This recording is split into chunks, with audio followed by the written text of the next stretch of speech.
Младите волонтери на Црвениот крст беа дел од обуката за давање прва помош, но и хируршки интервенции на отворено, што ја спроведе општинската организација во соработка со Дирекцијата за заштита и спасување. Младите велат дека искуството е големо.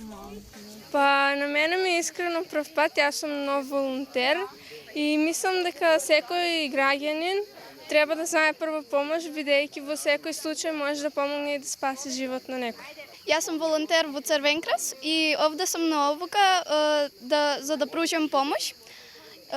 И многу сакам да одам на обуки и на вежби за да научам повеќе работи за да им помагам на луѓето. Тимот на волонтери и обучувачи велат дека радува што во последните години расте бројот на волонтери кои се вклучуваат во активностите.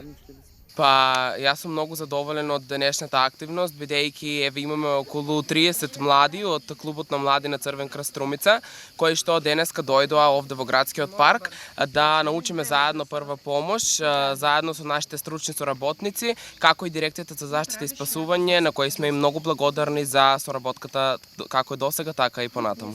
Доста сме срекни, како што можете да видите, има доста голем интерес од младите за активностите на Црвен крст, еве поточно сега со првата помош.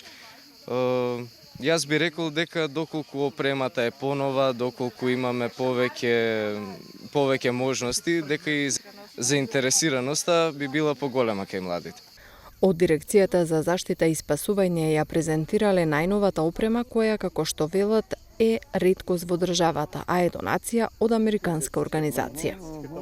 Добивме донација од америчка фондација Golden West, медицинска опрема исклучиво за работа на терен, која е во вредност со 120.000 евра.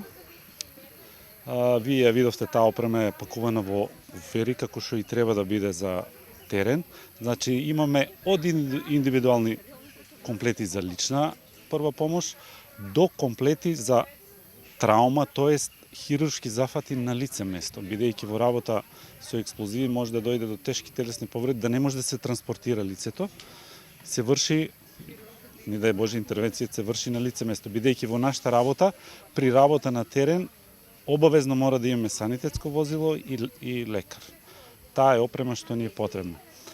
Јас дојдов до идеја, бидејќи штета е опремата да стои во магазин, е многу квалитетна опрема. Имаме и опрема за обука, не само опрема за пружење на прва помош, значи и за обучување, што е извонредна. Од Црвениот крст додаваат дека летово ќе продолжат со активности за да се збогатат знаењата на младите волонтери. Со обука по прва помош, а да не ја заборавиме нели соработката со институциите во системот за управување со кризи и елементарни непогоди, значи со Дирекцијата за заштита и спасување, каде ние како вработени волонтери на Црвениот крст од делот на првата помош, како прво се запознаваме со опремата со која што располага Дирекцијата за заштита и спасување, а како второ да се извежбаме, би рекол, научиме нови вештини и ги извежбаме веќе научените вештини на давање на прва помош на терен. Вчера младите волонтери беа дел од активност за поставување шаторска населба во случај на елементарни непогоди.